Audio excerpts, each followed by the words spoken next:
you continue to work from home. You have not done any sessions physically in the last 6 to 7 months, right?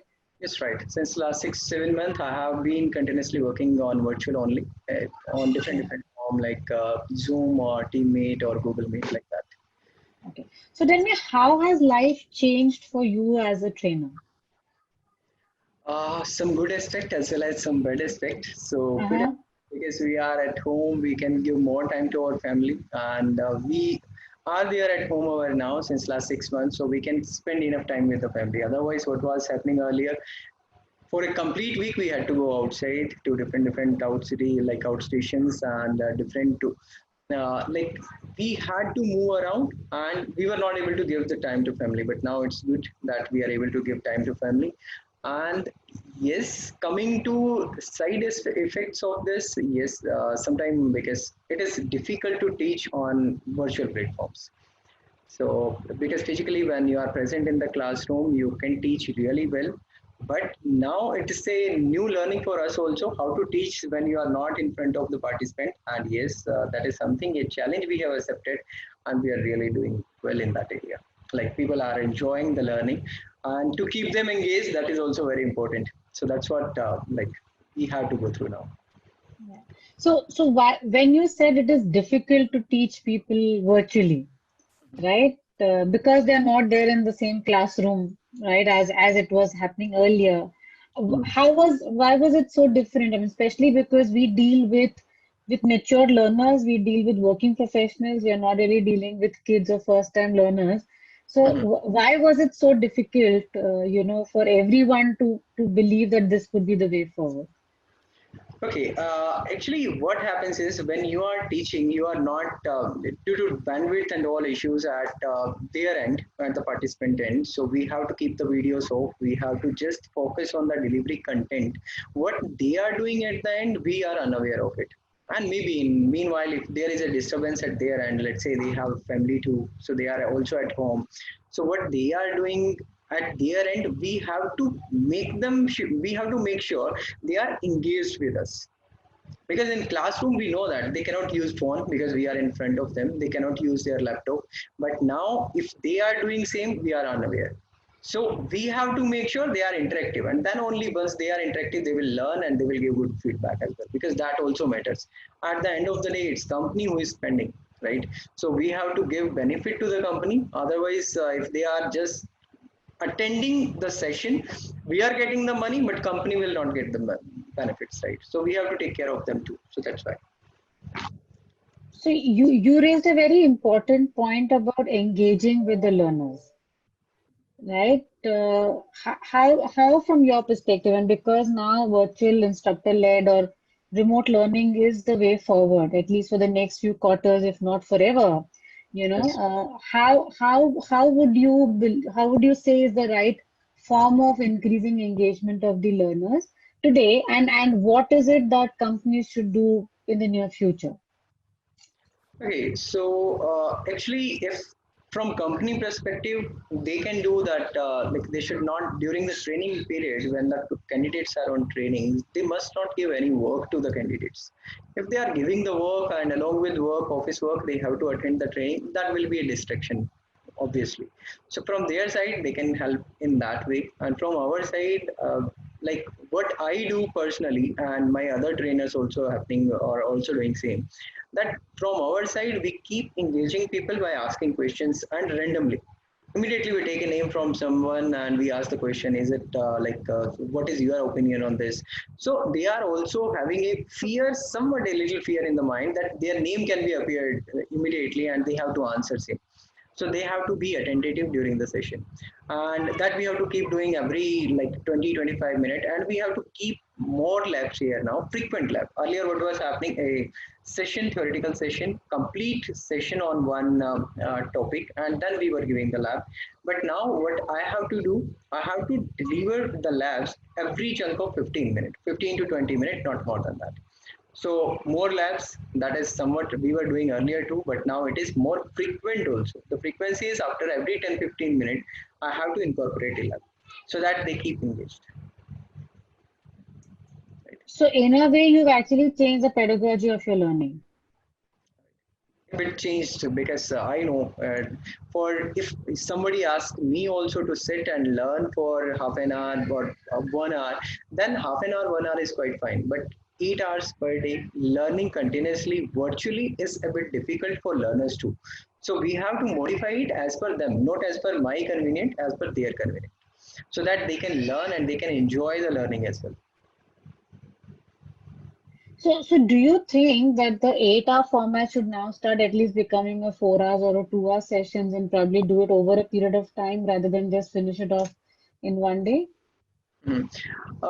That is the like practice some companies or some clients are doing. So we have seen that some clients are looking for 2 hours per day, 4 hours per day, along with the work. So their work will not also hamper. So that is also a good practice, 4 hours per day, because 2 hour will be quite less, but 4 hours per day is quite good way forward. And once they are habitual of this, because we have to have a habit of the things getting done, so that is quite important. They were not like earlier, as I mentioned, that I was not like in line with the virtual classrooms, and I have to modify my curriculum, my way of delivery, everything from my side. Same way they also have to modify their behavior from classroom to virtual, and that will take a bit time, but soon with the time period, if this goes on continuously, not a problem. From 4 hours they can switch back to 8 hours at any point of time. But yes, as of now, for the first time, when somebody is sitting for the first time, 4 hours would be a great option. Okay. So what stopped you from taking remote or virtual sessions pre-COVID? Nothing, I'll say. There is nothing that stopping me from doing this. But it was a matter of habit, so we all went to classrooms. That's right. It's just a matter of hybrid because we have to switch, right? Earlier we were doing on-prem, the on-prem data centers were there. We have switched from on-prem to cloud, right? So that was a way forward or journey that we have to go through. Same, we are doing it right now, and like from classroom to hybrid environment, that's what we are going through. Okay. And in your view, what is the role of technology for learners in the future, or for us trainers in the future? Okay, learning from trainer side, yes, because clients are no more having the basic understanding. They are experts now. If we go with clients, most of them are learning themselves, and there are online e-learning platform too. So we have to give them customized program as per their production scenarios, because basic level of technology they already aware about. Most of them are already working on it, or they go through it. If we talk about Microsoft, AWS, they also offer a lot of e-learning programs from themselves, which covers the basic part, or which covers the course curriculum. What we have to offer, we have to offer something customized, which like is there, or which is related, more related to production, which when we deliver, after that immediately on the next day they should be able to work on the floor. So that is something that we have to deliver and we have to prepare as well. So you think that the future requirements from customers will purely come in for obviously a level 4, level 5 kind of learning and not really the basics of learning, right? It will be coming, but the like frequency will be less. That is my personal understanding. Yes, the frequency would be less because these companies like Amazon, Microsoft, and other OEMs, they are directly offering the programs to them. So that may And, impact. and you see the learners actually learning on their own. I mean, you mentioned e-learning. Do you see people completing these courses online No, right actually, now? no. They enroll themselves for same, but if you see the completion rate, that is not. I've seen with many of my clients, they have purchased, I'll not take the name here, online e-platforms. They have already purchased like online e-platforms in their company and are working with same. But after 6 months, after 1 year, they have to come back to classroom training. They have to, because online e-learning platforms are really not helpful, not effective actually on the ground. But you mentioned blended learning, right?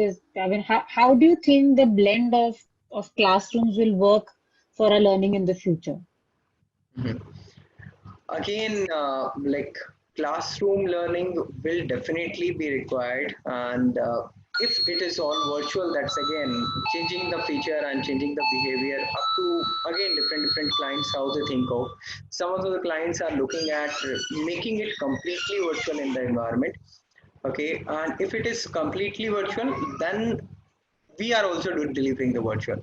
If it is something that they have to open it up, like in the classroom, they have to open and like their clients are not, or engineers are not work from home, then definitely we can just like deliver that workshop in the classroom itself. And like currently also before 6 months we were delivering same, and that will keep on. Do you think life will go back to the pre-COVID days or there'll be change? So whenever there is the normal, everyone comes back to offices, everything will start coming back slowly. I mean, whether vaccination comes in or the virus goes or whatever the case may be, Mhm. right? Do you think for the learning industry, for the training industry, life will go back to complete normal, which means 100% classroom? Will it be a mix of, different modes of learning? What's your view? What is going to happen for our ecosystem in the future? Okay, related to our ecosystem, what I believe is it will be a hybrid scenario. It will not be a completely classroom anymore, because companies they are already offering. Earlier what they were doing, they were having three people at one particular location. They had to arrange a training, they were arranging a training, but it will not be anymore like this. Now it will be, if they have a classroom training, only few people are there, they can make it virtual. Earlier nobody was looking at the virtual aspect of it, but now they can look at the virtual aspect for combining multiple locations, then getting the things online or virtual delivery. So they know that virtually things can be delivered now. Like earlier most of the companies they were not in the favor of work from home, but now everybody has to do it, and the policies will definitely get changed. If not completely work from home, it will be at least we can say twice in a week, or maybe 1 week in a month. So similarly, it may not go completely classroom, it will be a mix or blend of things. Okay. And given that, yes, we are seeing that probably in the near future, if not the far future, the learning will be blended and will be a mix of some classroom, some virtual, some online. How do you think content will change? Mhm.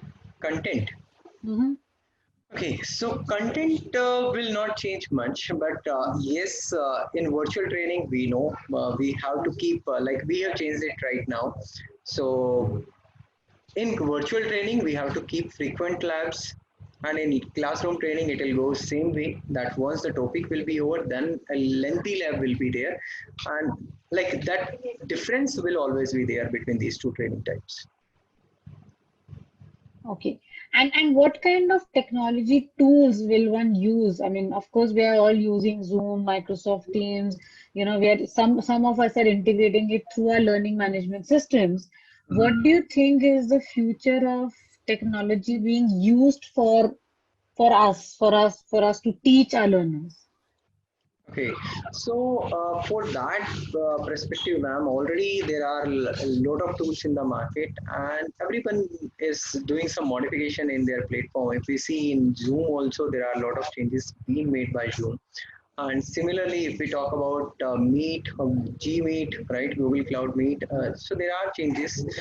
But if from training industry, I believe it would be better if a company like Teamlist can have their own like virtual platform, right, where we can deliver. So that would be great, because paying out somebody and then using their features, and each one is having its own feature. Like somewhere recording is not there, somewhere if recording is there, you cannot unmute or mute the participants. So these are different areas that we have to work around with when we are working with such tools. So a lot of things that we have to go through. We can have, I do have myself a lot of inputs on each tool. So it would be great if we can like have our own. Otherwise, no problem. All these tools they are delivering and doing best at their level. Sure. And you mentioned about integration of, labs frequently as compared to what it used to be previously. Likewise, do you also include assignments or self-learning as part of your delivery mechanism? Yes, assignments and self-learning will also be there before and after both. So before training, we deliver some of the content that this is the self-learning that you have to do first. And after learning also, we deliver some of the PPTs, some of the presentations so that they can go through it and do learning on their own and some links as well, which they can refer later on. So Okay. that is always And helpful. sure. And have you seen the requirement of some technologies training coming up more as compared to others in the last 6 months? Has there been a shift in the customers ask in what technologies to train and what not to train? Okay, on that aspect, I believe because AWS was quite hot in the market earlier, but now Microsoft Azure is taking pace. So probably Microsoft Azure is the one, and GCP Cloud, that is the one that will be there in the market soon. And like these trainings will be more now. And coming to yes, new upcoming technologies like DevOps, Docker, Kubernetes, and related to some other content which are there, like machine learning, artificial intelligence. These kind of trainings will take into picture and will be there in the market. Okay. Okay. So tell me, as per you, what is the future of learning, for us? We have to be very flexible. That is very first thing because if we are not flexible, things will not work out because clients keep changing their requirement and we have to be flexible as per them. If they are asking for online, we have to be online. If they are asking for workshops where multiple technologies are combined, we have to provide that. So from our side, the only thing is flexibility. If we are flexible, we would be able to. What are your views on using augmented reality, virtual reality in learning in the future? Yes, ma'am. Virtual reality and augmented reality, definitely that is something will be coming, but I don't see it in next 2 3 years. That will definitely be there after 5 years. Like machine learning, machine learning is there. Artificial intelligence is there since I'll say last more than 10 years now. Okay, but still, if you see the pace in the market, that has not yet got the pace. Now it is taking up the pace because of cloud and all relative technologies, and now it's easy to learn as well because of cloud, easy to create the labs. So those things are there in the market now, and probably that is something that will take place now, and like virtual things will also be there in the market. Augmented reality and all this will be taking place, but I see it a future after 5 years, not just right now. So it will build up in the next 4 to 5 years, is what you're That's saying. right. Because you're right. I mean, I think AI and ML we kept hearing over the last 10 years, and now it's only now, especially I think post-COVID, we are hearing and the requirements are also increasing a lot more because everyone's gone onto the cloud, like you rightly mentioned. And I think also the user base for such technologies has increased. Even in the country, the user base has increased. So I think till most of the customers that we deal with and you train, are creating technology platforms for users outside the country. The customers are always outside. But I think now the Indian customer base has also increased, and I think the requirements will keep changing probably more dynamically than what it has last decade. Of course, the technology adoption in India has shifted by 20 years, right? I mean, Yes. none of us would be doing what we're doing right now using tech platforms. Right. Right. So, so I think you are in a very good space. I mean, your requirement will only keep increasing. But like you said, being flexible to customer requirements will be very high, Mhm. right? The other question that I had in mind, because we are trying to work on it and we keep debating amongst ourselves, is how would the overall corporate university framework work, where we provide credits for every hour of teaching to a learner, eventually leading to some university certificate, diploma, or a degree. I mean, it could be postgraduate degree, it could be a diploma, it could be anything. In your sense, how do you think this will work for our learners, for the Indian learners, and especially in the tech industry that you deal with? Actually, that is really a requirement now. I'll say that is indeed a not a requirement for today. That is there since last many years now. But those universities, they are not focusing on this part. They're focusing on just the general learning. I have I just had a discussion with one of my friend. I'll say in one of the colleges in Haryana, and they are still teaching C++. right? Their curriculum, and when I asked him, he's a trainer over there, not trainer actually. He is a computer instructor over there, right? So that guy also don't know what is cloud computing. So if that level of things happens with instructor, and when these things are coming into the market, students will not be aware, then it will be really challenging and difficult for India to grow, because it's not about an individual. From my perspective, personal perspective, it is all about India. So if we have to grow together, we have to teach our newcomers who are coming into the market. So if they are already aware about the latest technology, they will easily be grasping the things. Otherwise, for them, it will be difficult. Universities, like, companies are going towards universities. They are telling them, like, the industry, like team leads, I hear that team leads is also reaching out to some universities, and I got some programs from universities as well for few hours, like it's a workshop. And that is something good initiative that would have been there since many years now, but somehow if it is starting now, it is better late than never. So something good happening now. So what about people who are already working? Would they be interested in doing some degree connectivity programs? So let's say you're teaching them on AWS, for example, right? There are 5 modules you are teaching. What if we give credits for every module and they eventually get, some kind of a certificate or diploma, post the completion of the program? Definitely, it would be really helpful for them in their future job aspects. So they will get the jobs easily, and when they will have the caliber, because they will be learning from the industry expert. We are not just a trainer; we do deliver projects too, right? And when we deliver the things, we know what are the income and outsource of the market, what are the things, what are the challenges which are there, and which are the shortcomings of the market as of now. So we can teach them on the real production floor. So whenever we are teaching, definitely they will be learning out of it and all the challenges along with. So when they will come on the floor, they will be easily working on the floor. So it is a beneficial for that individuals too, as well as for the organization who are hiring them. So that will be a win-win situation for everyone. Sure. So, very interesting, and I know we are reaching 1:30 right now, but I would really like to probably chat up with you a little more in detail at some point, understanding, the future of industry, how we can probably jointly bring out the best of solutions for the customers. Because so far, and you would have seen a change till last year, it was more transactional. I have this program, let's deliver it. But now we are looking at doing, beyond just the transactions, right? You would have heard that we've developed this Teamlease trainer portal, which basically becomes an Right. aggregator for all trainers. And our goal and our view is to make it the largest platform where all trainers come in, and it also becomes beneficial for the trainers to come onto the platform. All right. So work with alliances, work with institutes that could eventually benefit the trainer community. So it is not just about a search platform for trainers. It's going to be much more than just that. And Yeah, I have gone through it, and really sorry to cut you here, yeah, but no, that please. is something awesome that you guys have delivered, and Thank you. I really appreciate whoever is behind this idea.